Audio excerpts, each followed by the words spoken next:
Hello বন্ধুরা, নমস্কার সবাইকে। আর কি মুষলধারে বৃষ্টি এসছে দেখো, মানে এত জোরে বৃষ্টি এসছে।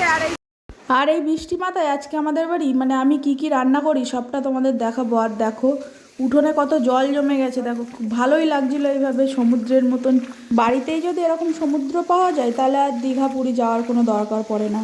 তো চলো, মাছ নিয়ে চলে এসছে, এবারে রান্না করতে হবে। তো বেগুন দিয়ে ইলিশ মাছ করবো, তো দেখতে থাকো।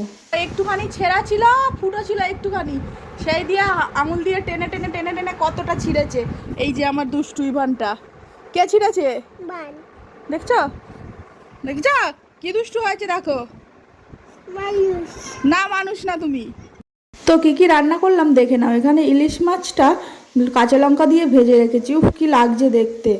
আর এখানে করেছি ডাল, আর ওই যে বলেছিলাম বেগুন দিয়ে ইলিশ মাছ সর্ষে বাটা পোস্ত বাটা দিয়ে, আর করেছি পাঁচমেশালি সবজি, আর ওই কয় পিস মাছ ভাজা রেখেছি।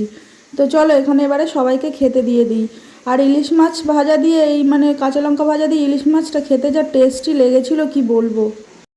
আর জানো তো আমার ছেলে খেতে বসলেই বলবে ফিশ দাও, চিকেন দাও, কিন্তু না খাওয়ার নামে কোনো খোঁজ নেই, শুধু চাইবে একটুখানি খেয়ে আর বেড়ালের দিয়ে দিচ্ছিল। আর এইবারে খাওয়া দাওয়া সেরে ঘুম পাড়ানোর পালা। আর এই কাজটা যে আমার কাছে সবচেয়ে বড় কাজ, কারণ ঘুম পাড়াতে গেলে যে কি খাটতে হয় আমারে, কি কষ্ট করতে হয়। তো ফাইনালি অনেকক্ষণ মানে করার পরে ঘুমালো এবারে।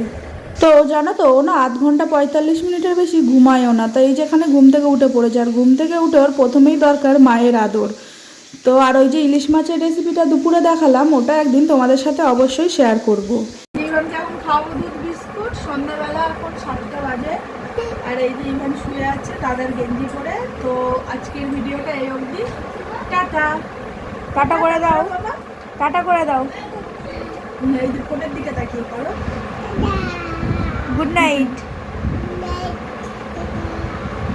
কেমন লাগছে আমাদের ইভানকে দাদার গুঞ্জিস পরে কমেন্ট করে জানাবে। দেখি বাবা উঠে